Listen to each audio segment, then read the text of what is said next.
Chapter 13. Do as a King Does. After the late flight home, I let myself skip my morning routine on my first day back. Starting tomorrow, it's right back to where I left off in Okablaya. I was tired, yes, and not all that excited to go right back to work so quickly, but it didn't matter. I'm on fire right now, and I'm not letting anything put me out. I skipped the coffee, blended up a frozen fruit smoothie, and made my way out the door with an unusual spring in my step. Ding! The elevator opened on my floor and I walked to my office, receiving a few friendly "welcome back" greetings from colleagues as I passed their desks. I immediately noticed that the daily walk through the office to my desk was not nearly as depressing as normal, especially for a Monday, and even the people I typically avoided didn't seem so repulsive. I had a new outlook, and it felt good. Unfortunately, this lasted for barely 5 minutes before I hit my first challenge. I turned the corner and stepped into my office where I saw Deborah, my main associate, leaning on my desk with a distinct look of concern. "Hey, Garret," she said. "Welcome back." I knew right away that something was up. She never waited for me at my desk in the morning, and the look on her face spelled out a very clear message. I have bad news. "Thanks, Deb," I answered suspiciously. "Is everything okay?" "Well, we had an interesting week while you were away." "Interesting how?" I asked, afraid of what I was going to hear. "So, remember last month when we spent 2 whole weeks transferring the historical financials to the new database?" "Yeah, obviously," I replied impatiently. "What about it?" "Well, the day after you left, we got a call that the numbers aren't matching up, and they can't find the error." "Okay, so what does that mean?" "They said we have to redo it from the beginning." "What? Are you serious?" I asked in disbelief. "No friggin' way I'm doing that again." I dropped my laptop bag on the floor and paced back and forth, shaking my head. "Okay, well that was almost a week ago, so how far have you guys gotten?" I asked. "We haven't started." "Haven't started? Why not?" "Because you were the only one with the security access to everything we need." "What about Carl? He was manning my desk while I was away. He had all of my permissions." "Well, no, unfortunately the permission for the main financial records doesn't transfer, which is something we all learned while you were away, telling me indirectly that they were all as frustrated by this as I am. And that's the other thing." "What other thing?" "Carl," she replied. "He was only here for the first day. Then he went out with the flu." "You can't be serious," I said as my heart almost stopped. "He was my fill-in. He was supposed to be answering all of my calls and emails and attending my meetings." I sat in my chair, plopped my elbows on the desk, and rubbed my temples. "Deborah," I asked, "are you telling me that I have a week's worth of calls and emails to respond to on top of this?" She didn't answer, which told me everything I needed to know. I let my forehead fall and hit the desk with a thud. "We tried calling you like 100 times," she said. "I told you I was going to be completely off the grid," I mumbled in response with my head still flat on the desk. We both sat in silence. It wasn't her fault. She was a very sweet lady, but in this moment I wanted to kick her out of my office. "Why don't you take the morning to settle in, and after lunch we'll all get going on it," she said kindly. "It might not be as terrible the second time around." "After lunch I have to go to Human Resources," I responded. "It usually takes a while." "Okay, well, after that we'll be ready," she assured me, and she turned and walked out. I didn't move for several minutes. I was trying to process the magnitude of this debacle. My first instinct was to blame someone else and throw a pity party for myself. However, I'm happy to say that I caught this early and I was able to reframe the situation in my mind. By the time I unpacked my bag and booted up my computer, I was already feeling a little better. Far from great, and still dreading the work, but better. I spent the first half of the day ripping through emails and phone messages until I felt like I had my head above water, then took a walk down to the cafeteria for lunch. I always knew the food options were below average quality, but today it just seemed a little harder to ignore. Staring at the greasy chicken thighs shimmering under the heating lamp just struck something inside me that almost made me gag. I moved down the counter, but it didn't get much better. Everything was either covered in melted cheese or sitting in an inch of oil, which I normally wouldn't think twice about. But today, it resulted in me getting to the end of the counter with nothing on my tray. I turned and looked back down the counter as if maybe I missed something, but I didn't. Then I remembered the little section on the far side labeled Healthy Snacks. I had never paid much attention to it in the past, but surely I'd find something over there. To my disappointment, the only offerings were sliced apples that were turning brown inside a plastic container, yogurt that had an ingredient list taking up full sides of the label, most of which I couldn't pronounce, granola bars made by a brand that I thought only made candy, and a bottle of green juice. I picked up the green juice and read the label, which had big letters across the top.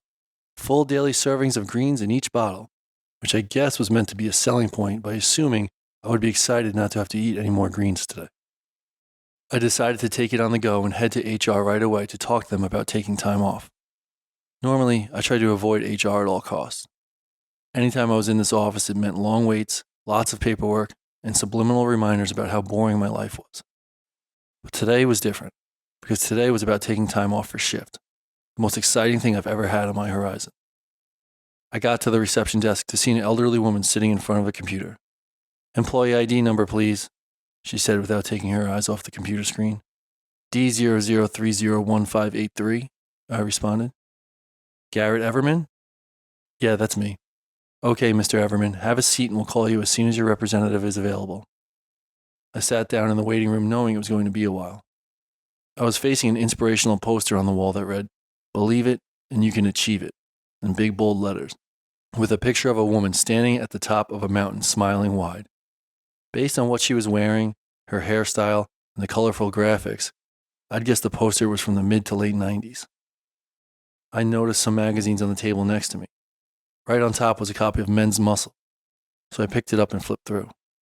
I eventually landed on an article titled, "Get Your First Abs After Age 30, which listed a series of ab exercises they repeatedly emphasized were backed by the latest science, and an ad for a microwavable meal service that helps people get their protein on the go. I wasn't ready to pretend I was some kind of fitness expert, but after just the little I learned last week, I could smell the BS in this magazine from a mile away. I flipped the magazine closed, flopped it back on the table, and just sat there for a good 15 minutes. "Hey, Garret, come on back," invited a woman I had never met before. We walked into her office and closed the door.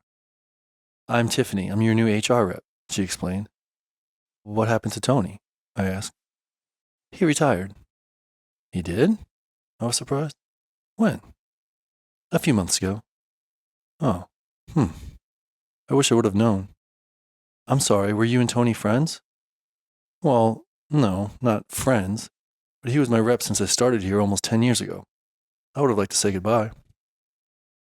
"Oh, she said. "I would say maybe send him an email, but they've already closed out his work address, and I'm not allowed to give out his personal contact information. So..." "It's all right," I answered. "But anyway, what can I help you with today?" she asked, not wanting to waste any more time. "Yeah, so I'm here to schedule some time off," I said boldly. "I'd like to take a sabbatical." "A sabbatical?" she asked, surprised. "Hang on." She scrolled down on her screen for a minute or two, quickly scanning back and forth as she read. "I'm sorry, but your contract does not permit a sabbatical." "It doesn't? Why not? I know people who've taken sabbatical leave before." "Sabbatical is only for department directors and above," she explained, "not managers." "Oh, damn," I answered, a bit frustrated. "Well, I'll just use sick days, I guess. I have like 1 million saved up." "Oh, sorry, you can only take 14 sick days. Anything longer you would need extensive medical documentation," she explained with an apologetic expression. "How many days did you plan to take off?" "About 3 months," I answered. 3 months? "Oh no, you're not going to be able to do that," she explained in a frightened tone, as if she was scared for me to even consider asking. I just stared at her, waiting for her to explain to me how I could make it work, but nothing came. "Well, what if I just do it anyway?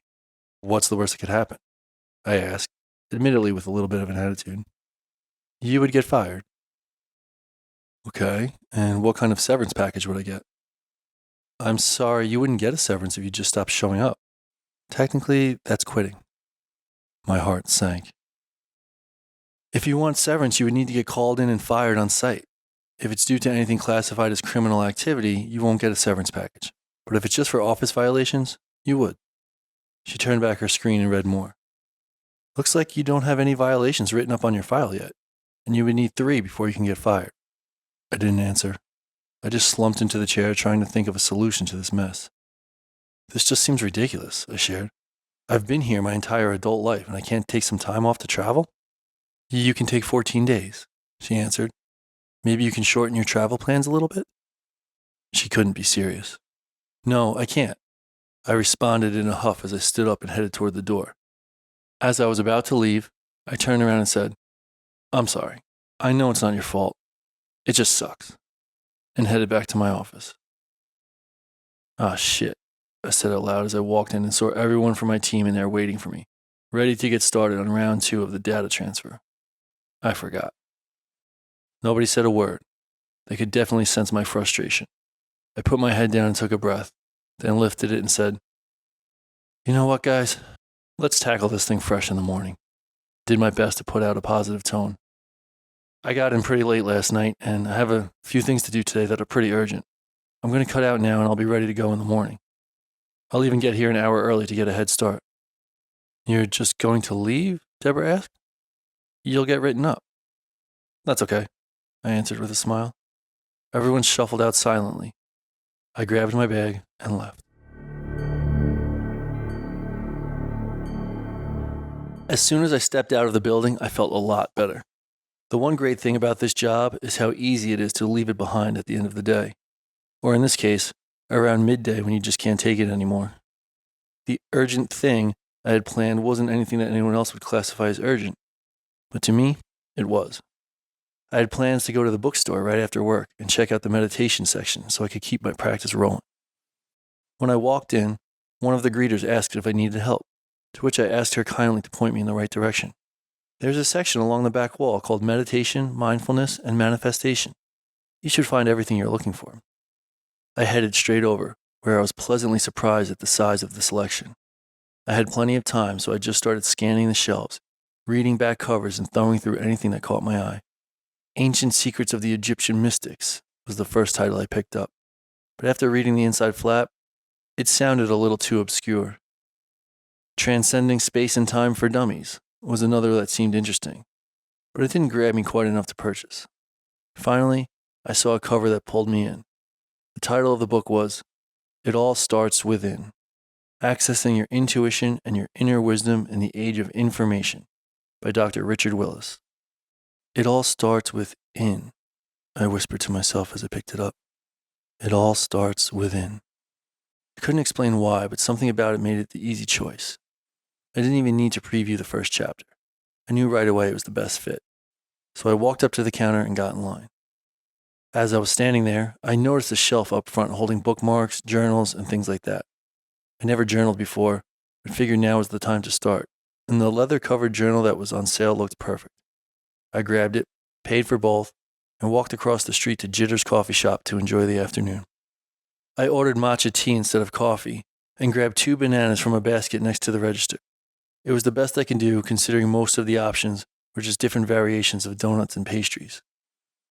I sat at a table near the back, took a sip of my matcha and a long breath. Okay, here we go, I whispered to myself as I looked down at the book and journal on the table. I wasn't sure where to start. I was super excited to dig into the book, but imagined myself getting started on that tonight before bed. The journal seemed more appropriate right now, so I decided to take a crack at it. I had never journaled before. I had no idea where to start. Was I supposed to write it like a diary? Or was it more for just notes? I considered Googling the best journaling techniques, but ultimately decided that this is my journal and I could write in it however I wanted. So I opened it up, flipped to the first page, and stared at it, and stared at it, and stared at it, only stopping to sip my matcha and look off into the distance periodically, slightly embarrassed to think about how much of a newbie I still was when it came to this stuff. Finally, I landed on the idea of recapping my trip to Okablaya. I imagined that having a recorded summary of each day would be really useful in maintaining everything I had learned and experienced. It's been less than 24 hours and I already feel like I'm losing touch with it. So, like any good story, I started from the beginning. I opened with a simple sentence. Less than a month ago, I had never even heard of Okablaya. But that's as far as I got before I felt a hand on my forearm as someone sat down at the table next to me and said, I'm so sorry to interrupt. You look really focused, but I noticed you're reading It All Starts Within. I turned and looked over to see an extremely cute woman with a bright white smile, little dimples, and long curly hair sitting sideways on the neighboring chair facing me. That book literally changed my life, she explained. Not even kidding. My whole life. She giggled. Oh, really? This one? I asked nervously as I picked it up. I just bought it. What did you like about it? Oh my God, the whole thing, she replied energetically. Everything just clicked. I blanked. I didn't know what to say next, but I so badly wanted to keep talking. Luckily, and surprisingly, she seemed just as eager to keep talking. And she did. This stuff can be so confusing sometimes, you know? Mm-hmm. I nodded emphatically. When I first started on this journey, I was reading a lot of Van Allen. Are you familiar? No, I never heard of him. He's a psychologist from the 60s. He's brilliant, of course, but it's so dense. It's impossible to get through. Oh, gotcha. Dr. Willis makes everything so simple. You'll see what I mean. Okay, cool. Good to know, I replied, followed by a few seconds of extremely awkward silence. I was totally blowing this. I had to say something. But she was way out of my league. She's just interested in the book. There's no way she could be interested in me, right? My mind raced, desperate to find something to say. Fortunately, I didn't have to. After the silence became so awkward I was almost twitching, she spoke. So, do you live around here? Holy shit, she might actually be into me. Yeah, not far, I answered as I turned my whole body angle toward her and sat up a little taller. I work up the road a few blocks. Oh, really? Is your company in the plaza? No, but our building is right across the street from it. That huge one? Dolden Industrial? She asked back. Yeah, actually. You know it? I can see the entrance right out the window of our office in the plaza. Oh, yep. That's good old Doldrum, I replied with a chuckle. Although most people call it Doldrum, considering it's the most boring company that's ever existed. Come on, it can't be that bad, can it? We make factory line equipment. Need I say more? I joked. Plus, the company was founded in the late 1800s, and the company work culture is pretty much the same as it was then. Ugh, she joked back. And now that you mention it, it does look a little dreary over there. I've been staring at the building all week from my temporary desk near the window. Watching people get buzzed in and out of the turnstile security gate gives off serious prison vibes. You're telling me, I responded with a laugh before steering the conversation back to the important topic, her. Did you say temporary desk? Yeah, they popped a little desk for me by the window. I was visiting the branch last week for a work sprint. Oh, just visiting? I asked, trying not to show how disappointed I was to hear that. Yeah, but I'll be back soon. I'm transferring to this branch, she answered. I was here this week to work on the launch with my new team and look for apartments. Oh, wow, that sounds exciting, I replied, this time trying not to show how happy I was to hear that. What kind of work do you do? Branding, mainly, she replied. I work for a cannabis company, actually. Cannabis? No kidding. Yeah, it's such an awesome company, and it's growing really fast. The vibe is super loose, but the team is really ambitious. It's modern startup energy. I love it, to be honest. Damn, that sounds so cool. And you help with the branding? I'm going to be the new brand director, actually, she answered with modest pride. That's why they're moving me out here. Oh, congratulations, I said, lifting my matcha tea toward her as if to say cheers. Thanks, and it's cool because there are a million cannabis companies now, but we have our own unique approach. What's so different about it? Well, the cannabis industry is like a gold rush right now, and everyone is just trying to cash in, you know? But what you see in every dispensary is the same. Super high potent products, most of which are in the form of sugary candies, sourced from indoor plants grown under artificial light and sprayed with pesticides. Oof, yeah, no good, I chimed in as she shared. It's a shame, honestly. So it feels good to be a company taking a different approach. All of our plants are organically grown on outdoor farms under the sun, with no pesticides or chemicals whatsoever, she explained with pride. And our products are different too. Instead of sugary candies that glue you to the couch all night, we make low to mid-dose snacks that you can use anytime to elevate your spirit and make you better. Oh, I like that.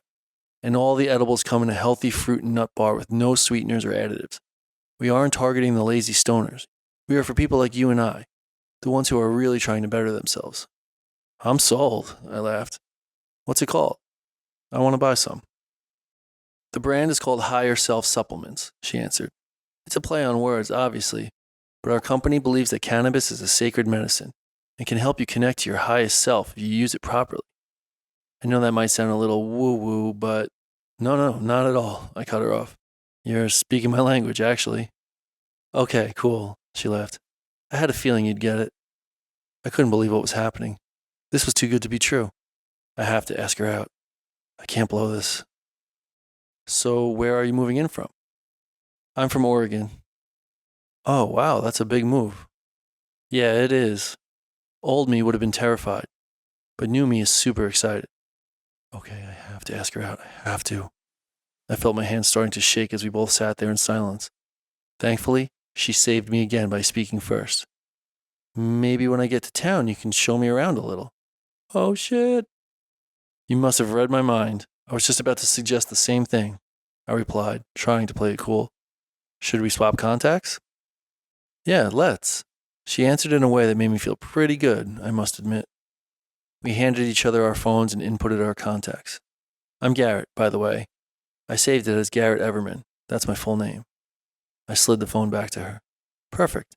I'm Crystal, and I saved it as Crystal, Oregon, so you wouldn't forget me.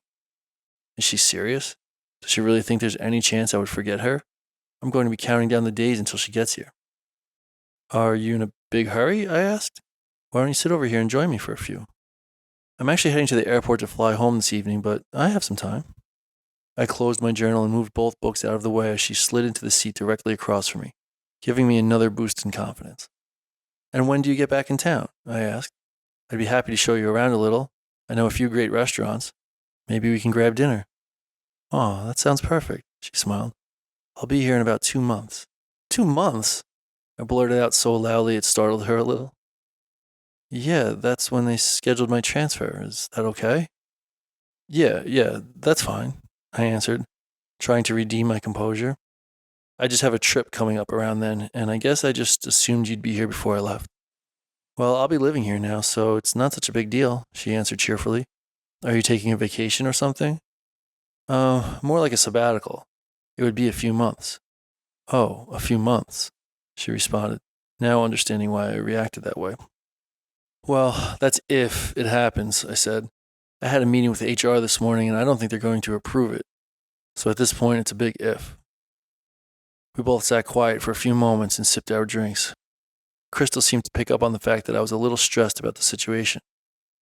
Well, for what it's worth, I took an extended trip last year, and it was the single best decision of my life, she shared. Really? Where'd you go? I went backpacking through Europe for about 10 weeks. Wow, 10 weeks in Europe. Sounds awesome. I can't even tell you how much it changed me. It was completely transformational. Traveling alone, meeting new people, seeing new places, doing new things. It opened me up so much. I could imagine. That sounds like a lot of fun. Fun, yes, but also very challenging. In a good way, of course, she continued. Being away from home just opens your eyes to the conditional patterns that keep us stuck and the limiting beliefs that are holding us back. She paused in reflection. I really got to know myself for the first time. I saw how small I was playing and how much I was settling. When I came back from that trip, I decided I was done being anything less than my absolute best. Wow, 10 weeks solo. That's really amazing. Thank you for sharing. Well, originally it wasn't going to be solo. It was supposed to be with my boyfriend. Your boyfriend? I asked, praying that this person was no longer in the picture. What happened? Well, I was on this new journey, just becoming obsessed with bettering myself. Started as a health kick, just exercising a lot and focusing on my habits, but then the momentum just took over and I started evolving really quickly, she explained. And I tried to include him. I wanted him to feel what I was feeling. So I encouraged him to explore the things I was doing, but he refused. He thought it was just a phase. In fact, he mostly just teased me about it. Really? He wasn't afraid of losing you? I asked. Sounds like a big mistake. By the time he realized he was losing me, it was too late. I told him that I was taking the trip to Europe by myself to figure things out. Ouch, I replied. He really blew it, huh? It was bound to happen. We were on two different trajectories. It wasn't going to work. I have to say, you're pretty courageous taking big leaps like that. I'm not finding it quite as easy to just go for it the way you do. Oh, please, she answered. I only told the short version of the story. Trust me, I was scared out of my mind. Okay, that helps to know, I chuckled.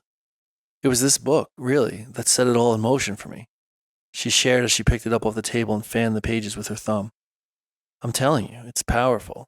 Take good notes, and be prepared to read it at least 2 or 3 times. Wow, that good, huh? That good, she answered boldly. Well then, I promise to get started right away and report back with some thoughts, I said happily. It might sound crazy, but after reading this book, everything has changed. I fully trust my intuition now, she explained. Old me would have never approached a random guy in a coffee shop like this. I would have been way too scared. Scared? To talk to me? No way, that can't be true. It is, she assured me, but I've come a long way. I mean, it took me a few minutes to muster up the courage, but now, when my gut is saying go, I go. I blushed as I sat back in my chair and smiled, looking around the room almost in a state of confusion. I've always thought that I was an okay-looking guy. I wasn't repulsive to women or anything like that, but I didn't really have one distinct feature that actually attracted women toward me, and I never even once suspected that a woman was nervous to talk to me, especially a girl like Crystal, who, if she hadn't broken the ice, I wouldn't have even bothered to pursue. This just seemed surreal.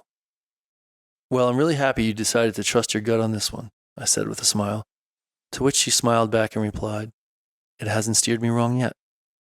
And for the next hour and a half, we sat and talked, laughing and flirting in the most natural and comfortable flow of conversation I've ever had. Along the way, I admitted to her that I wasn't actually in deep focus when she was looking at me earlier, but rather completely clueless on how to journal. She found this to be hilarious, then proceeded to open her bag and show me that she has multiple journals for different types of thoughts and reflections, and carries them with her everywhere she goes. She shared some helpful tips and personal preferences. When I told her I was impressed by her commitment to her self-work, she admitted that until she decided to start exploring self-development books just barely 2 years ago, she had never actually read a full book in her adult life. She said school was to blame for forcing her to read books of no interest until she was convinced that she didn't like reading at all. She also gave me some insight to the things she had to finish up back home before she moved, one of them being her yoga teacher training, which was almost complete. She mentioned she was thinking about offering free lunchtime yoga classes in the plaza courtyard when she moves into town.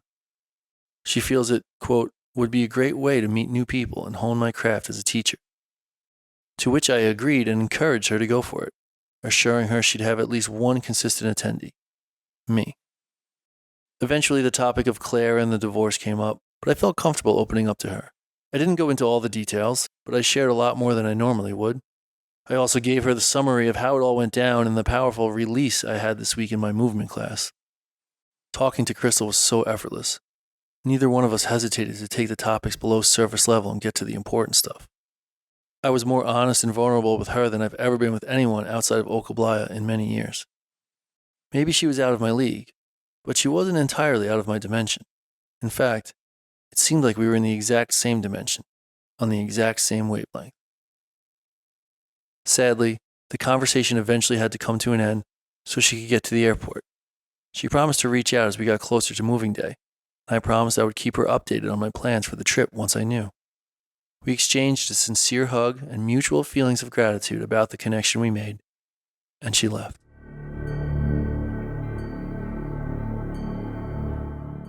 I drove home on an emotional roller coaster. On the up, I was giddy with excitement to have connected with such an interesting and attractive girl, and was already dreaming about how amazing it was going to be when I see her again. On the down, I was devastated by the timing of it. I know by the time I get back from SHIPHT, chances of her still being single are slim to none. I was happy to pull into my driveway after the surprisingly long day, but when I did, I noticed there was a week's worth of newspapers sitting at the bottom near the road. I hadn't noticed them this morning, but it bothered me because before I left, I had asked my neighbor Dave to bring them in for me.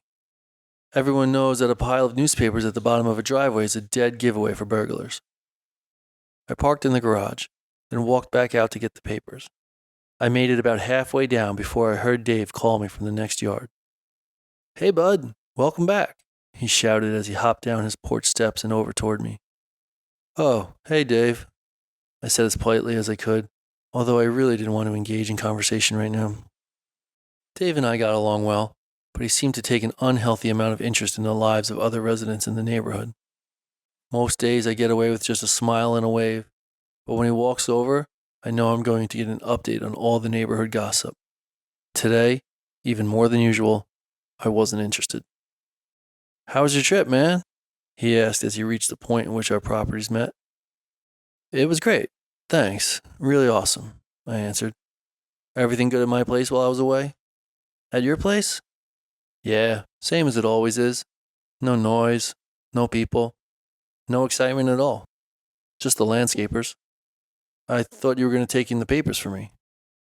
"Ah, shit. I totally forgot," he said as he looked over at the pile. "It's been a crazy week around here, dude. A burglar could easily see that I wasn't home." "Burglar? Dude, come on," he said as he held his hands out and did a half turn in each direction. "You see any burglars around here?" "That's not the point. The point is, I was relying on... You gotta hear the crazy shit that's been going down around here, man." He cut me off. "You know Mike and Kimmy? Over in that big white house?" He pointed down the block a few properties. "I know who they are, yeah. I don't know them too well." "Well, everyone knows them pretty well now," he laughed. "The other day, I heard her screaming at him. I mean, like screaming, dude. So I come out, I look over at the house, and she's throwing all the stuff out the window into the driveway. It was nuts. The cops came and everything. We haven't seen his car over there since." "Oh, damn. That's terrible," I responded. "Well, don't feel too bad. Supposedly she found out he's been fooling around with one of her friends. So it sounds like he deserved it." "Yeah, I meant it was just terrible in general, you know? It's sad." "That's not even all of it," he continued. "You know Ann around the corner on Applewood? The one who's the PTA president and the HOA board and everything?" "Yeah, of course, everyone knows her. Get this. Her son, he's like 14, shows up drunk to the homecoming dance and throws up on the dance floor," he said as he stepped a little closer and lowered his volume a level. "According to the rules, he's supposed to get kicked off the football team, but she's trying to get them to make an exception, and now all the other moms are furious. It's nuts, man. PTA's a shit show right now." "PTA?" I asked, puzzledly. "Didn't all of your kids graduate, like, a while ago? How do you know about this PTA stuff?" "Things always get back to me, dude." "Okay, well, thanks for the update," I said, still completely confused on how any of this prevented him from picking up my newspapers. "I'm going to pick up these papers and head in." I turned and took a half step down the driveway before he stopped me. "Hang on, there's one more, and it involves you." I froze in my tracks.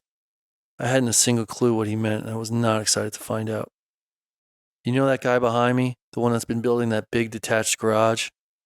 "Yeah?" "Well, it's done." He turned and pointed back behind his house. Through the tall shrubs, I could make out a small section of a newly built garage. "Oh, yeah, looks nice," I responded as I leaned to the side trying to get a better look. "Nice? Look again." He pointed back. "That's at least a foot taller than the HOA guidelines. Maybe 2. "Oh, huh. You might be right," I answered, no longer even trying to hide my disinterest in the conversation. "No big deal, I guess." "No big deal?" he blurted out. "He's using it as some kind of mega garage gym. He's one of those CrossFit guys. I hear him dropping weights in there all the time now. It's annoying." He pointed his finger toward the garage angrily. "I've been reading up on all the HOA guidelines. I know them inside and out. I'm ready to go to battle at this next HOA meeting if I have to." I looked back at the garage again. Between the solid white fence and the tall shrubs lining his property, it was barely visible. "Is it really such a big deal, Dave?" "Yeah, it is a big deal, Garret." He got very serious. "It's not just about the garage.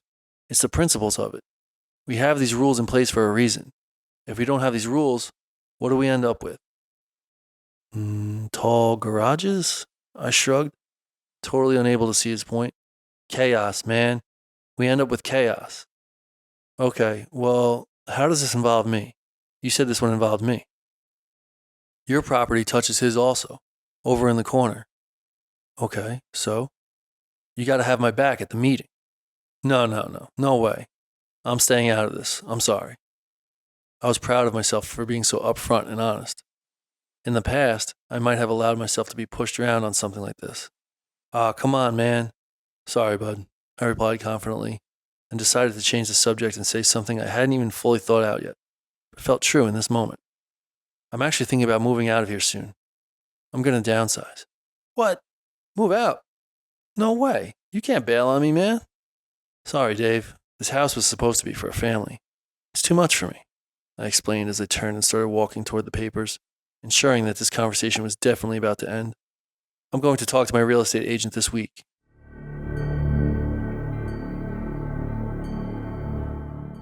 The next 2 work days were some of the worst I've had in a long time. The hours and the tasks were exhausting in the least fulfilling kind of way, and all the intentions I had for my personal practices were fading away. Early arrival meant I missed my morning ritual both days, making me 0 for 3 since I've gotten back, and late evening hours meant ordering takeout to the office for dinner. My energy was zapped. I felt like crap, and we were only halfway through the week. On the ride home Wednesday night, I finally had a second to call Danny, my real estate agent. We've been friends since middle school, so I've known him long before he became a hotshot salesman, and it was always good to catch up anyway.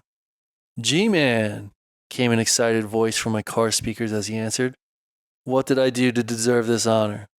Hey, buddy, I laughed. I want to sell my house. Whoa, getting right down to business. I like it, he replied. But this is a total bombshell, bro. Why the change? I just want to downsize, you know. When Claire and I bought this house, it was supposed to be for a growing family. It's too much for just me. Okay, he replied slowly with a long pause. You're not talking about right now, are you? Sort of, yeah. I don't see any reason not to. Do you? Honestly, I wouldn't, he said, my heart dropping. It's not a seller's market right now. Everything is down. You'll get offers, but there's no way you're going to get what you paid for it. Really? I asked disappointedly. How much less do you think? Well, you bought high, remember? With 2 incomes and no kids, it was doable, but it wasn't exactly a bargain deal. I'd say you'd lose at least $100,000. $100,000? Yeah, man, at least, he added on. Plus, don't you have that deal with Claire that you have to split it with her or something? Yeah, I said enthusiastically. I got to keep the house under the condition that if I sell, she gets half. Okay, so now you're looking at a total loss of over $300,000, if not $350,000, he explained. I know you earn pretty well, but you can't afford to take a hit like that, can you? No, definitely not, I answered sadly. Yeah, man, just stay put for a few more years until things bounce back. The market will correct. It always does, he advised. You know I'm always down to help, but I care about you too much to watch you make a mistake like that. I groaned softly as I let my head drop back against the headrest. All right, I'll think it over more, I responded in defeat. Sounds good, bro. Oh, by the way, are you going to Rocco's house for the game tomorrow night? He asked. The Bengals are playing the Thursday night game. He invited us all over to watch it. Oh, that's this week already? I replied. He called me about it a while back, said he was really trying to get us all there, but I forgot all about it. Yeah, he got his whole backyard patio area renovated and has this outdoor bar with big TVs and everything. He's really been wanting to have us all over for a while now, but you know how tough it is to get everybody together. Yeah, I know. We haven't all hung out in forever. I guess I'll go for a little bit. Awesome, man. I'll see you there. We'll catch up more then. For sure. See you there.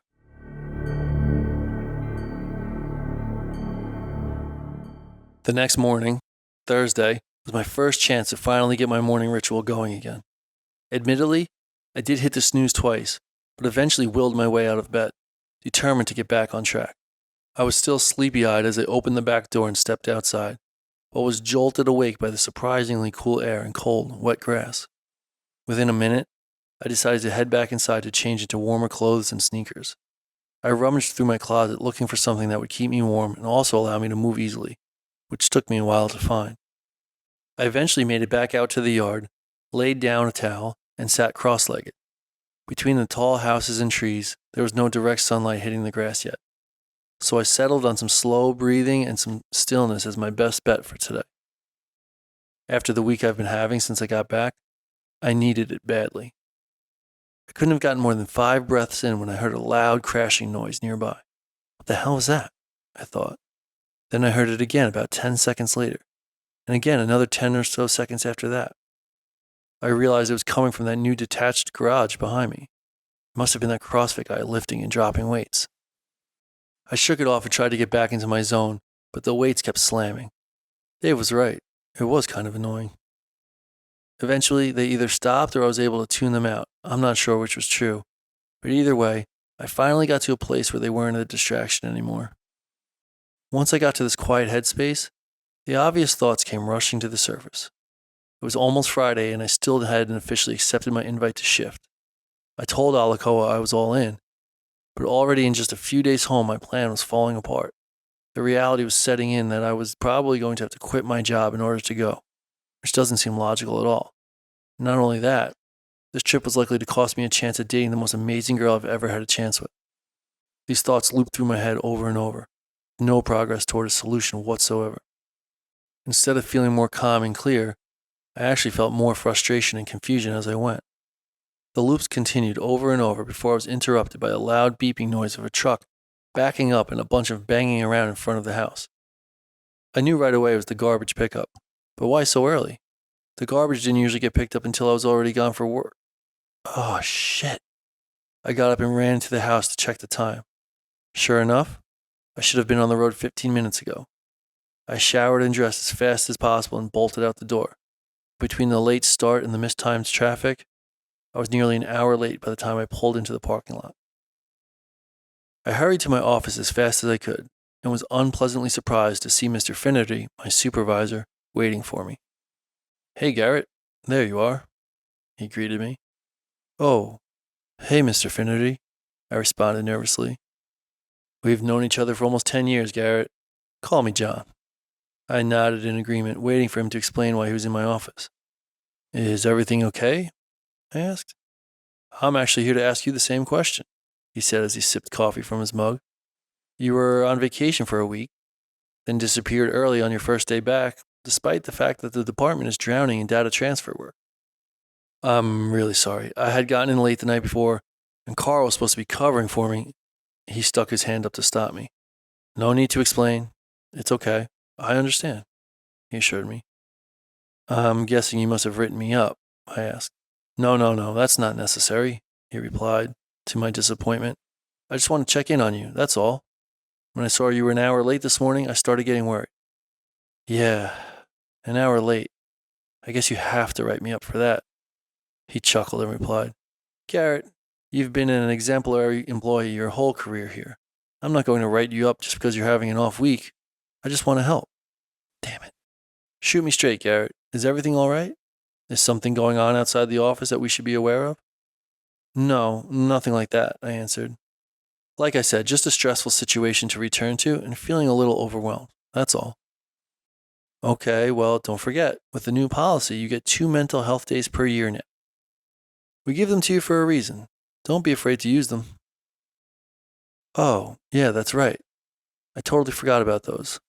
Maybe I'll use them next week." He grunted and shook his head while sipping his coffee. After he swallowed the sip, he elaborated. "Sorry, can't use them both in the same week, remember?" "Oh, right. Well, maybe I'll split it between next Friday and the following Monday and just take a long weekend to decompress." "Oh, no, sorry. Can't use them 2 business days in a row." "Oh, right. But definitely use them," he finished cheerfully as he started turning toward the door. I was happy that he was leaving, but knew this was my best chance to talk to him about the sabbatical. "Actually, John, there is one thing." "What's that?" he asked as he stopped and turned around. "I've been thinking about taking some extended time off, like a long trip, to do a little soul searching." "Sounds like a great idea," he replied. "You get 2 weeks a year. Use them up." "Well, that's the thing. I was thinking longer than that, like sabbatical." "Sabbatical? But you're not a director." "I know. The girl from HR explained this to me yesterday. I was just hoping maybe there was something you could do, or maybe some advice you could give." "Well, I can't do anything about policy. Rules are rules. You know that. But the best piece of advice I could give you is just stay the course. You've been a valued employee with great performance reviews for many years. I could see you in a director position in 3 or 4 years, maybe 5, tops. Then you'll definitely get approved for a sabbatical," he said in an encouraging manner. "Once you settle into the role, of course." 5 years? Yep, that's it. And they go by fast, trust me. Now that I can see the finish line for retirement, I can look back and tell you that the time just disappears, he assured me. "Just wait. You'll be here in no time, counting down the last couple years, planning your retirement. I never thought I'd be so excited to spend more time with my grandkids." "Grandkids?" I asked as a wave of doom rushed over me. "Mm-hmm. One of them just started high school this year. Crazy, right?" "Yeah, crazy. Anywho, keep plugging away, buddy. And remember, I'm here to help, not just as your boss, but as a friend. Anything you need, anything at all. I'm right down the hall every day from 9 to 5. 9 to 5. Got it," I replied, more than ready for him to leave. "Or after hours, you could send me an email. I usually respond within a day." "Okay, yep. Thanks, John." "Anytime, Garret." I knew from the first chapter that I was in for a wild ride. By the end of chapter 4, I'd bought 15 copies to gift to friends. That's Brad F. from California. This book is the gateway to a beautiful journey within, a way to reconnect with your gut, soul, and spirit. Silence your head and listen to your heart. Everybody should read it. That's from Stephen. The story just flowed and I could not put it down. Reading this book awakened something within my soul. That's Jason Birmingham. This immediately became one of my all-time favorite books as I got deeper and deeper. Not only is it a page-turner, but it has so much wisdom that I am and will continue to apply to my life. That's Marley. And the last one. What an absolute gem of a read. I'm so happy to have found this novel. It took me to a place I feel I've been homesick for my entire life. That's key. These are 5 of the most recent reviews on our Amazon page, all coming in just the last couple of weeks. I share them today first to say thank you so much to everyone who has left a review so far. There's so many more, but obviously I couldn't read them all. Whether it be on Amazon or on the website form, these are so incredibly valuable. Not only do they attract more people to the story, we are able to repurpose them in so many different places, including the website, Instagram, email marketing, the inside cover, and the like.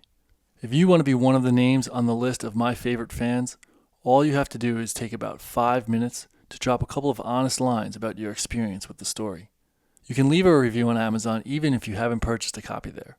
That is totally legal and moral. Or you can use the general review form that you'll see when you enter Club Okablaya at the end of the series. Don't overthink it. Just click the link and share from the heart, not from the head. Casual, informal shares are sometimes the most effective, like you're texting a friend who asked you how you like it.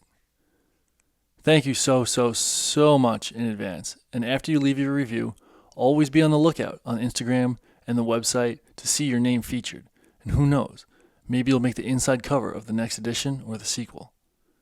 Thank you all. Much love. Now back to the show.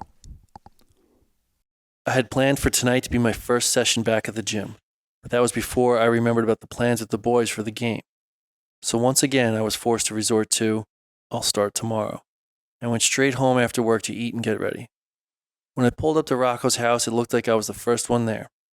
I've known Rocco since childhood, so I had no hesitation using the gate on the side of the house to go around back. Rocco was the loudmouth of the group, the star linebacker of the high school football team who never really let go of the good old days. He's quite a large guy, at least 6'2", probably 240 pounds, who spent most of his 20s working nightclub security before landing a trade union job in the city. I love him like family, but we've grown apart over the years. As I turned the corner into the yard, I saw the new stone patio and outdoor bar setup that Danny had mentioned, and Rocco was sitting at the bar top with his back toward me, scrolling on his phone. "Hey, buddy," I said, causing him to whip around. "Big G, my man," he exclaimed, then pegged a can of beer at me so fast I barely got my hands up in time to make the catch. "The yard looks pretty sweet, man. I love the setup." Which was true, and I wanted to make sure I commented right away. "Pretty sweet?" he snapped back. "For 30 fucking grand, it better be sweet. It better be the sweetest yard you've ever seen." Wow, $30K? I said as we stood and admired the work. Yeah, only twice as much as they told me it was going to be, he grumbled. I know for you white-collar folks that's pocket change, but for a working man like me, that's a lot of dough. I refinanced the mortgage to make this happen. Well, it looks great.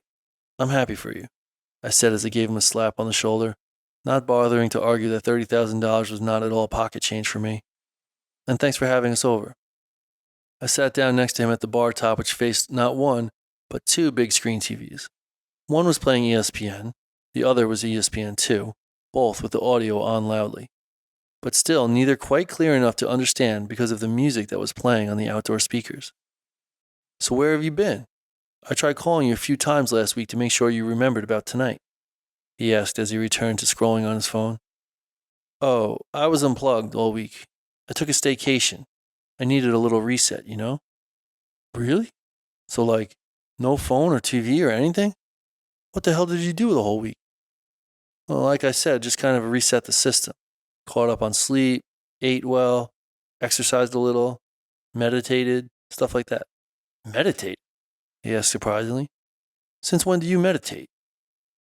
I kind of just started, actually. But I kind of like it. Wow, so you're a meditator now. That's interesting, he said as he processed this news. Maybe you can teach me. I need it. I'm a friggin' wreck. I figured it wasn't my place to tell him that input from 3 different screens and 4 different audios might be part of the issue. I could help you out one of these days if you really wanted to, I responded. You know what they say, when the student is ready, the teacher appears. He whipped his head toward me and stared with a puzzled look. Who says that? It's just an old expression, I shrugged. I never heard anyone say that. Is that a meditation thing or something? No, I laughed. It just means that when you are really ready to learn something new, the right person will appear in your life to help you. Whoa, he whispered as he slowly turned away. That's deep.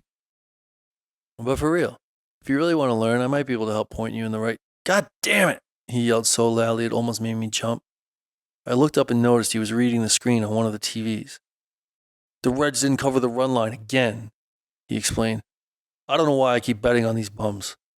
You wouldn't believe how much money they've cost me this season. Thank God it's almost over. My kids are never going to college. He tossed his empty beer can into the recycling bin in disgust and cracked open another one. Anyway, where's everyone else? I asked. They'll be here. Game doesn't start for like an hour. An hour? It's almost 7 o'clock. What time's it going to be over? It'll be over before midnight. Midnight? I have to work tomorrow. Oh, come on. Just bang out sick. That's what I'm doing, he explained as he sipped his beer.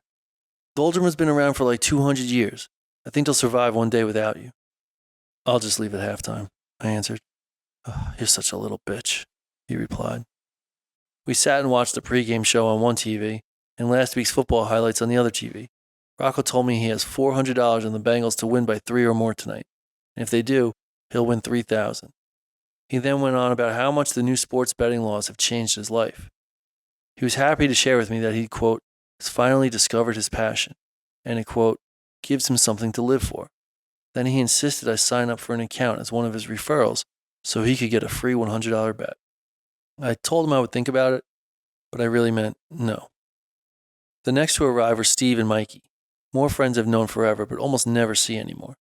A few minutes later, Danny, the real estate agent, walked in behind them. We greeted each other with handshakes, back slaps, and sarcastic compliments on each other's facial hair while we cracked open beers and got ready for kickoff. Would you look at this? I finally got all you losers over for a game. Cheers to that, Rocco said as he lifted his beer in the air. We all lifted our drinks and cheersed. It was nice to see the boys again. Even Eric is going to be here. When was the last time he showed up for something? Rocco added on. Oh, Eric is coming? I asked. Yeah, is that all right? Rocco asked. I thought you guys were cool again after all that drama with the app business. Yeah, we're cool. We were always cool. It wasn't drama, I said, slightly uncomfortable. I just really haven't seen him since we stopped working on Fateless. Garret, listen, it's water under the bridge, okay? You and Eric have been friends for like 20 years. You can't let money get in the way of that, Rocco advised unsolicited. I said, we're cool. I have no problem. You of all people should know this, Mr. Meditation Man, he continued sarcastically. Hey guys, you know Garret is a meditator now? They all turned their heads toward me. Really? Mikey asked. How's that working out for you? I just started last week. It's really nothing. Rocco's just being a jackass. He's only been doing it for 1 week, but he's already unlocking the secrets of the universe, he joked. You should hear the way he talks now. He's enlightened. Wow, I'm impressed, said Steve. Don't be, I answered. It's not true. You know, I follow this guy on TikTok who's always talking about meditation. I tried it once or twice, but nothing really happened, Steve went on. I must be doing something wrong. Maybe you can teach me. Uh-oh, Rocco exclaimed. Say it. Say it. I shook my head and faked a light laugh, starting to get very annoyed with Rocco. Come on, say what you said to me. Say the line. Dude, stop. I responded as playfully as I could manage. Rocco closed his eyes and held his palms upward, pushing together his thumb and middle fingers in an extremely exaggerated meditative posture. When the student is ready, the teacher shall appear, he said in a deep and serious voice, which I guess was supposed to be a wise man. He got a nice laugh from the group, including me. I can roll with the punches pretty well, but I very badly wanted to change the subject. All right, very funny, I said as I stood up from the bar top. Can we get something to eat around here, Rocco? What kind of party is this? He remained still with his eyes closed and his palms in the same position. Ah, if it is snacks in which you desire, it is in the kitchen you must look, he said, then burst out laughing at his own joke. I went inside and grabbed some chips, even though I didn't want any. I came out as the ball was being kicked off, and for the next hour or so we watched the game, caught up on life, reminisced about the old days, and busted each other's balls every chance we had. Eric arrived during that time, and we greeted each other with a good firm handshake. It was true. I had no hard feelings toward him. It was clear that he didn't hold any toward me either. I was happy to see him and know he was doing well. During a commercial break sometime in the second quarter, Danny asked me the question that inevitably comes up at some point anytime we get together. Normally, I dodge the question like a bullet, but this time, I welcomed it with open arms. So, G, any ladies you want to tell us about? As a matter of fact, yes, I answered, instantly drawing everyone's attention. I just so happened to walk out of Jitters yesterday with the contact of the most charming young lady I've ever exchanged numbers with. Digis, they all yelled, which is a long-running joke among our group. Digis is short for digits, as in phone digits. It's something that we've been yelling since high school anytime someone gets a girl's phone number. That's right, I answered proudly. She's from Oregon, but she's getting transferred into town. She works in the plaza for this fast-growing cannabis company. It's like one of those new age startups. She's the new branding director. Whoa, sounds way too cool for you, Steve joked. Doesn't she know you're a square? Yeah, seriously, Rocco interjected. Claire was literally the most plain and boring girl that ever walked the earth, and even she couldn't take you. Haha, very funny, I replied. But you'll be surprised to know that this cool, intelligent, and beautiful girl actually pursued me. No chance, Rocco interjected. I'm dead serious. In fact, she spotted my meditation book on the table and it drew her in. It's one of her favorites. Wow, bravo, Eric clapped. Thank you, I bowed. We talked for like 2 hours and we already planned a date when she gets into town. They all stood up and gave me a standing ovation filled with sarcastic hooting and hollering. Everyone except for Danny, that is, who was stunned in disbelief. Hold on. Something isn't adding up, Danny said. So you're telling me that you were just sitting in the coffee shop, minding your own business, and this supposedly cute, hip girl just comes up and starts flirting with you? Actually, yeah, pretty much, I answered nonchalantly. There's no way, he continued. I don't want to call you a liar, but come on. It's just not actually possible. It defies all logic. I can't even fathom such a bizarre scenario, he said half kiddingly, although he definitely meant it. Listen, I'm telling you what happened. You can accept it or not, I responded with a grin as I took a sip of beer. The truth does not care who believes it. There, Rocco yelled and pointed. Right there, see? That's another one of those meditation things. He returned to his exaggerated meditative posture and repeated what I had just said. The truth does not care who believes it. Followed by a long Om. as everyone cracked up. Okay, enough, I laughed.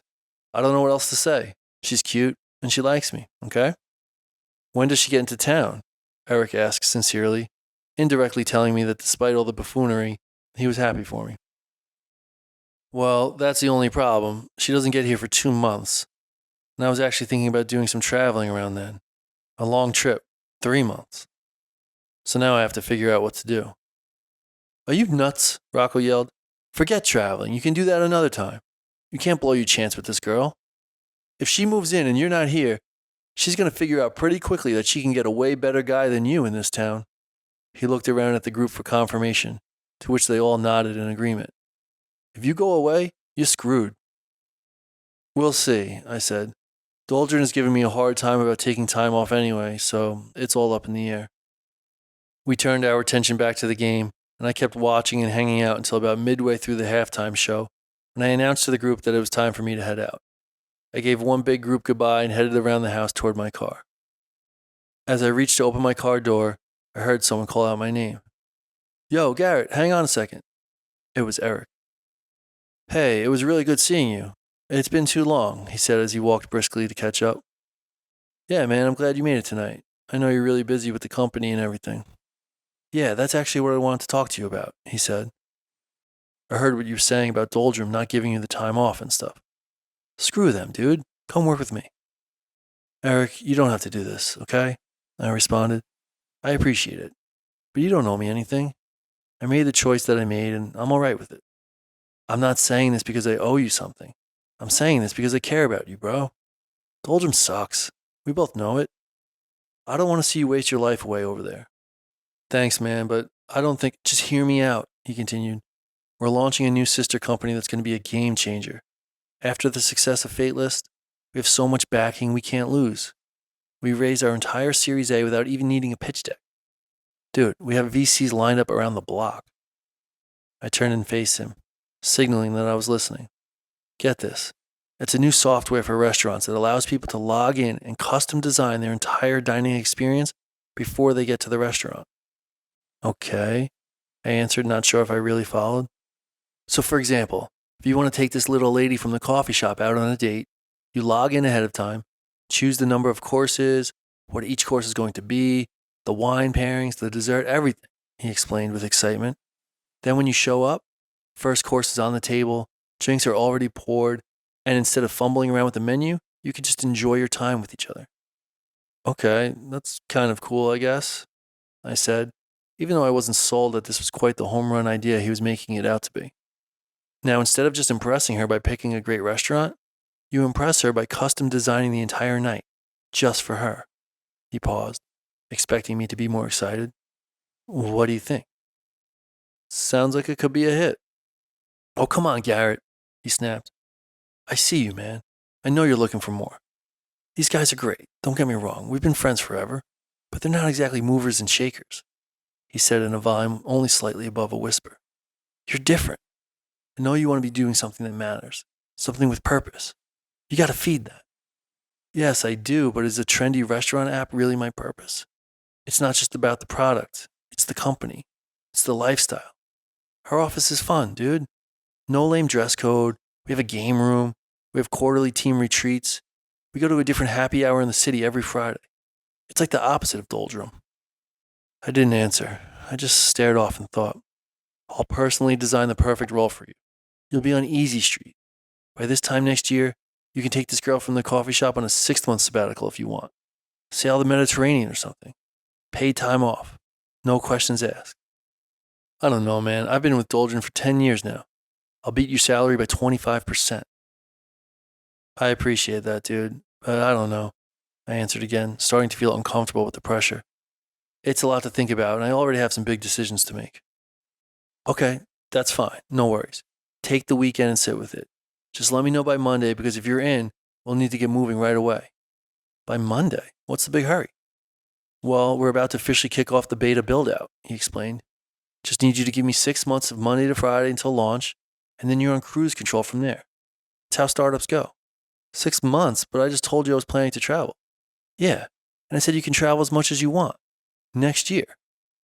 A year will go by like that, he said with a snap of his fingers. I let out a long sigh. I don't know, man. Let me sit with it. I'll let you know by Monday.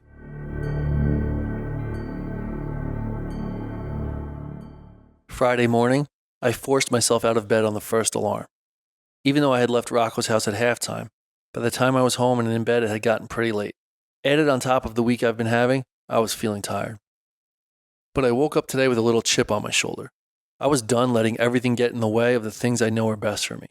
No more excuses. It was time to get my act together. I went straight outside to sit in meditation. I was aware that I was frustrated, but when I sat and became still, I was able to immediately see how much it was all getting to me. My self-talk sounded like a whiny child, huffing and puffing about things not going my way. This place sucks, I thought to myself. In Okablaya, everything was different. Everything was easy. People just figure out what they think is best and go do it. They find their callings and chase their passions without hesitation. They choose the path that will lead them to the highest places, and don't let the naysayers hold them back. Here, it's been the opposite. My goals and dreams have to fit within the confines of my work contract. And even the most simple steps like downsizing my house or taking time off to travel seem outlandish and irresponsible to others. A week ago, I couldn't have been more positive about my decision to go back to Okablaya. But now, I have to submit my response by the end of the day and I'm frozen in a state of indecision. I laid a towel down on the wet grass, crossed my legs, and began slow breathing. This was my chance to quiet my mind and allow the answers to appear. I was becoming more comfortable in the upright posture, and breathing through my nose was starting to feel natural. So that's what I did. I sat tall and breathed slow, and sat and breathed, and sat and breathed. As I did, the thoughts raced laps around my head. If I skipped SHIPHT, I could have a chance with Crystal, and I could keep my job. But then I would be giving up on the most exciting opportunity I've ever had. So that's not the answer. If I go to SHIPHT, I will lose my job. That's not as scary as it may have seemed in the past, but I will also miss my chance with Crystal, the most amazing girl I've ever had a chance with. So that's not the answer. I could take the new job with Eric, which would be a nice change of pace and could open more doors. Then I could still date Crystal, but I would miss SHIPHT. So that's not the answer either. Like a broken record, these same three scenarios looped and looped and looped until I was boiling with frustration. The feelings of angst and uncertainty were amplifying rapidly, not the other way around. Come on, I let out as I rubbed my temples. I was getting nowhere. Why wasn't this working? Finally, I stood up, ripped my towel from the ground, and stormed inside to get ready for work. I walked into the building on this Friday morning in the complete opposite state that I had walked in on Monday. I was dragging my feet, didn't want to interact with anyone, and couldn't crack a smile no matter how hard I tried. I ignored everyone and everything going on around me all morning, still only able to put my attention to the vicious cycle of negative thoughts spiraling through my mind. I had never watched the clock tick by more closely, dying for any reason to get out of the building. Eventually, I decided that I would go grocery shopping on my lunch break. I had been trying to get there all week anyway, and had yet to find the chance. I decided to go to Organicon, a health food supermarket a few towns over. I had never been there before, but I knew it was my best chance to find the Okablaya-inspired items and ingredients I needed. I walked in and started exploring the shelves. Disappointed might be a little too strong of a word, but I was very underwhelmed to say the least. And the reality was setting in that even the healthiest options here aren't going to come close to how I was eating last week. I did the best I could, but was ultimately feeling defeated looking into my cart and seeing that more than half the items were in a package, box, bag, or can.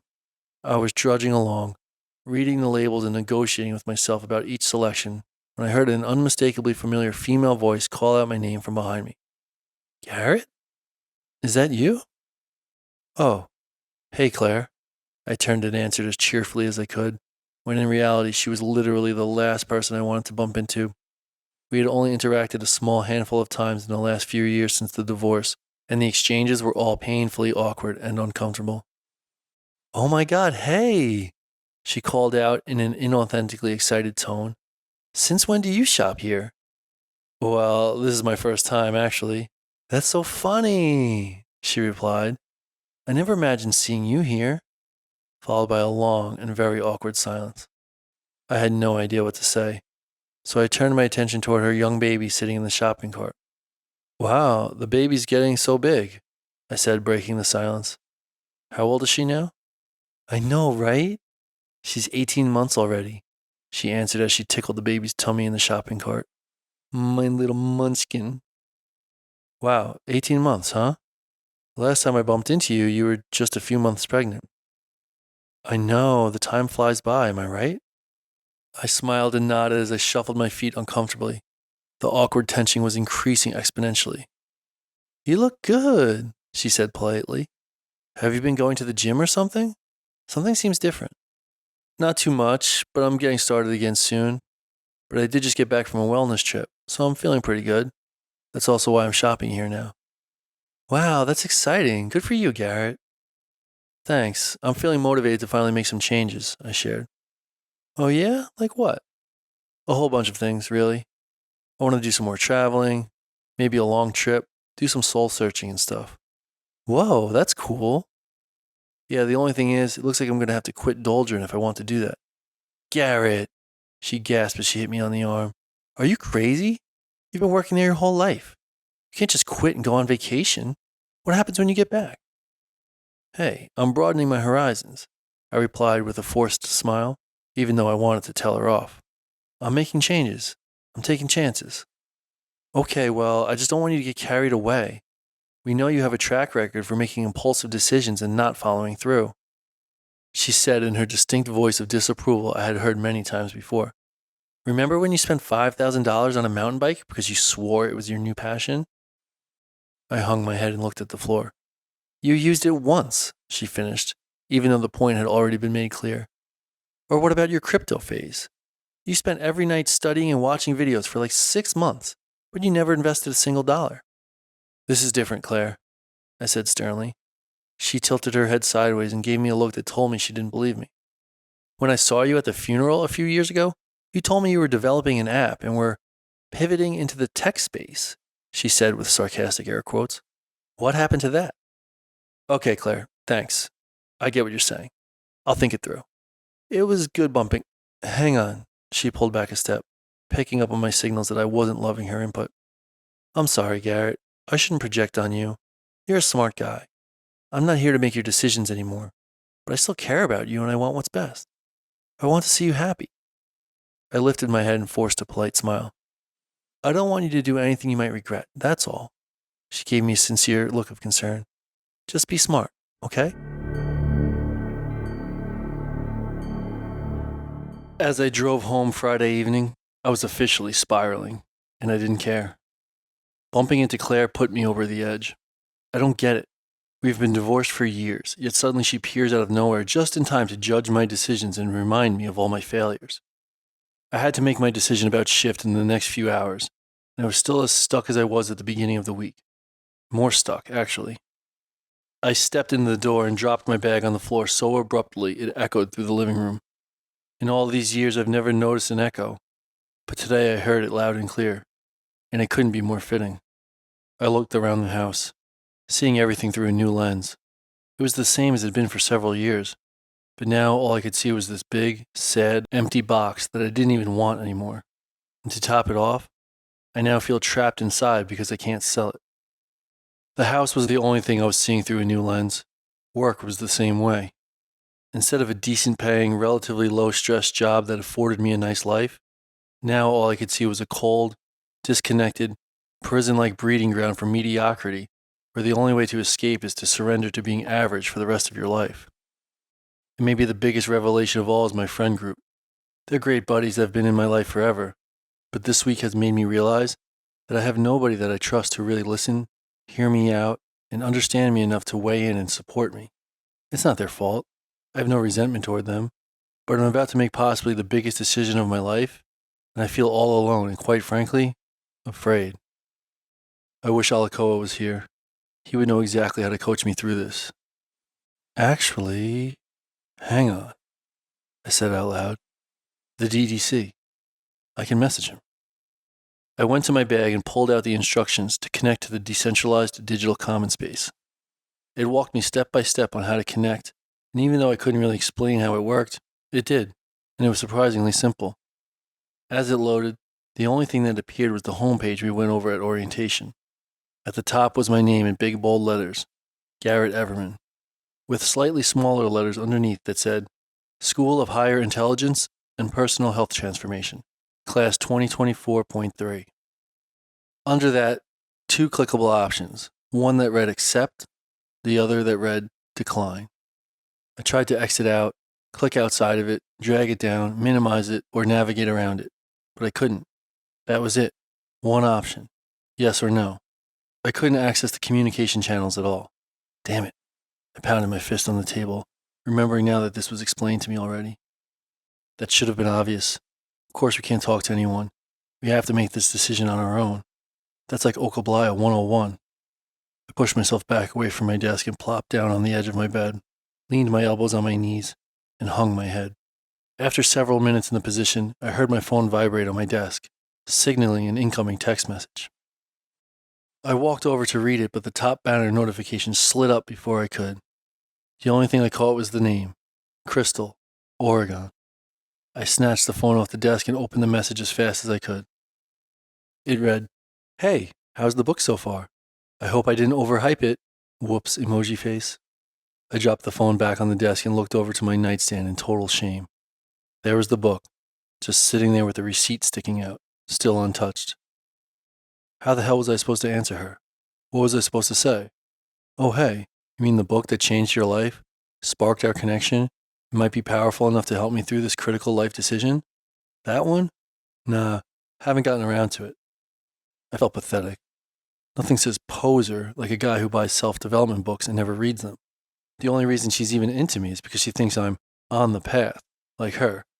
But in actuality, I'm just an average, boring desk jockey who is still single for a reason. I don't know why I'm even letting myself get excited about her. She's going to figure out pretty quickly that I'm not the guy she thinks I am. It would never work. She deserves a king. And Hayoko was right. I'm no king. I looked around my room, and like the house as a whole, I was seeing it in a whole new way. Everything just screamed mediocrity. From the closet packed with dozens of virtually identical button-up shirts and slacks, to the blank wall above my bed with 2 nails sticking out, reminding me of where our wedding pictures used to hang. I stared at that wall, thinking about the large jaguar tapestry Alcoa had hanging in his room, named Sina, and how he would be so composed and calm right now. Meanwhile, I've almost completely lost grip on all of my progress in just a matter of days. I held my stare with the blank wall, wishing so badly to be back in Okablaya right now, where I felt in control. As I stared, the vision of Sina began to slowly take shape on the wall in front of me. I would see it in my mind, then it would fade. Then I would envision it more intently, and it would come back in more clearly. My mind focused on the formation of the image, and eventually, I could see it on my wall so vividly, it was as if I was standing back in Alcoa's room. The beautiful green and white light formed layers of geometrical patterns in all directions, and deep, black eyes stared directly into my soul. The more clearly I held the image in my mind, the more calm I would become, but when it faded, I would become anxious again. I danced this line between the blank wall and glorious vision in my mind for many minutes, while my body held absolutely still, more intently focused than I had ever been on anything in my life. Once I was able to hold the image in its fullness, the energy in my body began shifting into a different vibration. I could actually, literally, feel it as it happened. It was like an electrical current buzzing from head to toe. It was like I was upgrading.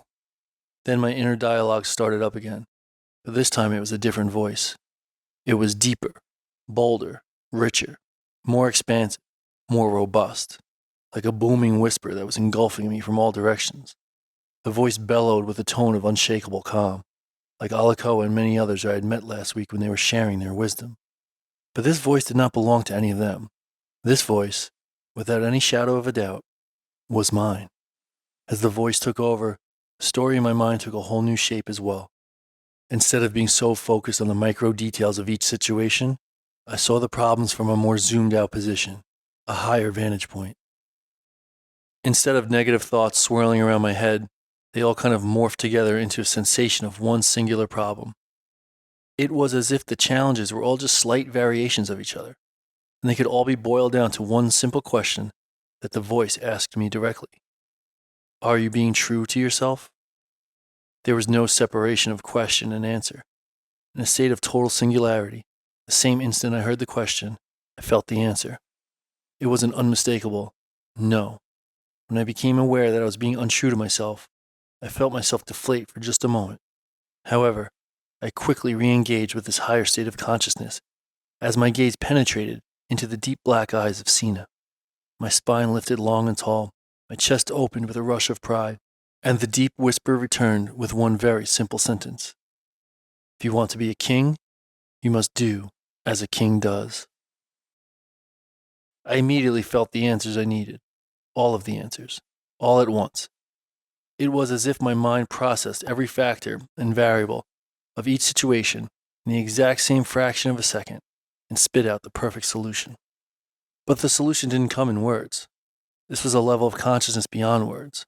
Instead, it came in a surge of power, almost like my body was being possessed by something else, something far more powerful, wise, and experienced than me. The energy was all-knowing and all-encompassing. I felt my awareness rising, as if I was being upgraded to a new operating system. But the knowledge didn't feel new. It felt so familiar. It was like I had known it my whole life, or even before my life, in a strange way. It felt infinite, timeless, ancient. It was primordial. In this state, it became clear that the answer I was looking for wasn't just a simple yes or no, but rather a full embodiment of a completely different version of myself, a version that operates on a new frequency. And while I knew there would be several steps to execute, the first step was extremely clear. A king keeps his word to his queen. End of story. And although Crystal is not my queen, and may never be, I'm not about to start this thing off with a broken promise. All other concerns disappeared. I will address those next. Right now, nothing else matters. I walked over to my nightstand, picked up the book, and flipped open to the introduction.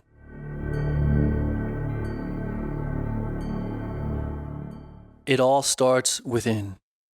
Introduction. There is a force present in all of us, an energy that is responsible for operating the miraculous machine of muscles, skin, and bones we call our body. This energy is called many different things by many different people, all of whom also tend to have a slightly different interpretation of it. It can be called our intuition or spirit, the terms I use most throughout the book, but it is often believed to be your soul, or heart, or consciousness, or gut, or guides, or angels, or ancestors, or higher self, or it is commonly believed that it is God Himself that inhabits our body and mind. No matter what you call it, you must understand that this force is present in every being, everywhere, all the time. You are free to interchange the words as needed as you read this book, and you are encouraged to explore the different ways people interpret these terms throughout the thousands of other books that have been written on the topic. The important thing is that you understand this book will be very little about what the right term is, or who has the best interpretation of it, and more about how to tune into it and allow it to guide you. The book is about activating this compass as your primary navigation tool on the journey of life, specifically in our modern world. Accessing your intuition and transitioning to a spirit-driven life is in some ways astoundingly simple, and in other ways it's complex beyond our human limitations. But in all ways, it is challenging. In fact, it's often the most simple strategies that are the hardest to implement. This is one of the many paradoxes you will encounter on this journey. Along the way, you will learn, through your own experience of course, that the challenges for a person who chooses this journey are endless. As frustrating as it can be, it is through these challenges that you move forward down the path. It's the only way to get there. And if you haven't already noticed, you will soon see that the world is not designed to make this journey easy. In fact, you are sure to have moments where you feel like it's deliberately set up to prevent you from becoming the best version of yourself. Around every corner, there are energy vampires that come in all different forms, unknowingly draining your soul.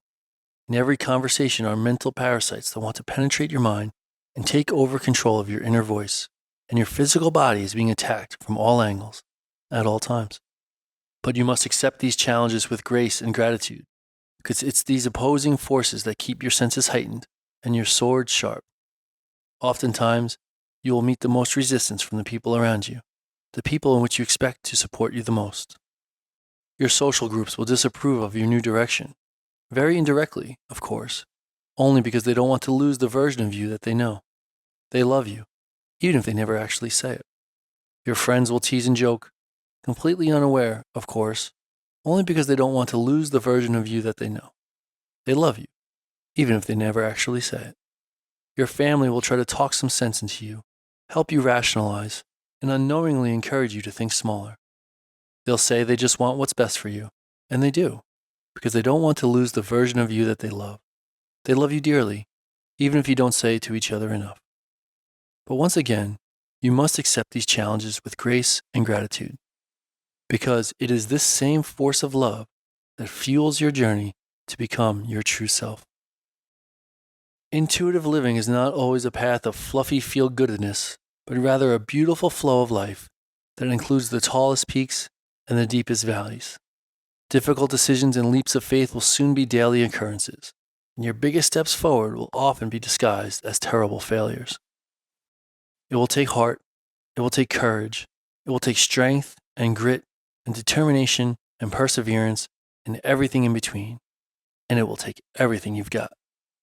There will be times that you can move slowly and peacefully, like a day on the beach, and there will be times where you must move swiftly and aggressively, like a soldier on a battlefield, with your heart open, your head high, and your eyes locked on the target. Be ready for the work, be ready for the wonder, be ready to be challenged like never before. And never forget, it all starts within. As I read the closing sentence, a shot of adrenaline ran up my spine. It was like it was written just for me, to read at this exact moment. I'm on the battlefield, and I need to act, now. I closed the book and put it back on the shelf. That was all I needed for now. Still in the same state of elevated consciousness and laser focus, I walked over to my phone. No more thinking. It's time for acting. First up was Danny, my real estate agent. I opened our text thread and started typing. Hey Danny, been thinking a little bit more about the house. Maybe we should list... No, delete. As a king does. Danny, I want to list the house. Take the highest offer. I want to be in contract by the end of the month. Thank you. Send. Without hesitation, I went to Eric next. Hey buddy, it was great seeing you the other night. I appreciate the job offer. I'm just a little unsure if... Nope, delete. As a king does. Eric, thank you so much for the job offer. I really appreciate you. Unfortunately, I have to pass. I'd love to be considered for future opportunities, but this one isn't for me. Thank you. Send. Next, I opened my email, composed a new message, and typed in john.finnerty@dolgenindustrial.com. This time there was no fluffy bullshit. It was right to business.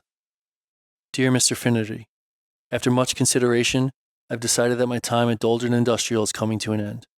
This is my official resignation and 2 weeks' notice. Thank you for everything you've done for me over the course of my career. I am grateful for my time spent here, but there are new opportunities on my horizon that I need to explore. Thank you for understanding. Send. Next up, Crystal. I scrolled to the message she just sent and opened to the reply box. Instead of cowering in nervousness, I beamed in confidence. I've only just begun reading, but you were right. It's a game changer. I needed it more than I realized. Send. Thank you for the strong recommendation. With the crazy week I've had, otherwise might not have started it yet, but the timing was perfect. Thank you, emoji. Send. Now the hard part. I think I'm going to take this trip after all. It was a tough decision. Nope. Delete. By the way, I've decided to take the trip. The calling is too strong. I must answer it. The timing doesn't seem ideal, but I trust that this is exactly how it's supposed to happen. This is my path. Send. Now the easy part. The DDC. I walked back over to my desk, put the phone down next to me, and stared at the two options on the screen, accept and decline. What seemed so intimidating just a short time ago now gave me a rush of excitement. This is it. It's time to do the dance of the spiritual warrior. I reached for the mouse, but it was interrupted by the vibration of an incoming text message. And another, all right in a row. It was Crystal. She had loved each of the 3 messages I sent with tap-back replies. I opened it to see text bubbles bobbing up and down in the thread. She was writing back. They bobbed for a few seconds that felt like minutes before her message came through. Sounds like you're going with your gut. I love that. As soon as I read it, more text bubbles popped up. And a moment later, the next message came through. I'm sure it wasn't an easy decision. I know how hard it can be to stay true to yourself like that. I'm proud of you. Heart hands emoji. I lit up as I read her words. Her support was yet another sign that our connection was no coincidence. Although I was tempted to keep texting her, I kept my eyes on the target by turning back to the screen, reaching for the mouse, taking a deep breath, and clicking accept. The options disappeared and I was granted access to the network. I felt like a kid on Christmas. The excitement was overwhelming. It wasn't the time to peruse the different options. I went right to the message center and searched for Alcoa. There was more than one Alcoa, but the profile picture of him dancing at Harmonia in his Jaguar shawl made him easy to spot. I clicked his name and wrote 3 simple words that I now realize I've been wanting so badly to say this whole time. It was only letting fear stand in the way. I typed out in all caps, I'm all in. Send. I pushed back in my seat and let out the biggest sigh of relief I've ever felt. That was intense. I don't know exactly what just happened, but that was like some kind of out-of-body experience I've never felt before. Like a high-frequency trance state. As I was about to get up from the desk, I was surprised to see my message to Alcoa change from delivered to read, and then a slightly different version of text bubbles popped up, letting me know he was writing back. I leaned forward, awaiting his response. Aho, Garret. That's exciting news. Then more text bubbles, this time much longer. Finally, the message appeared. I had a feeling you might be hitting some resistance, so I just spent the last hour connecting with you in prayer. I was trying to send you the strength and guidance to find what you needed. I hope it helped, brother. See you soon. Green heart emoji, Jaguar emoji, green heart emoji.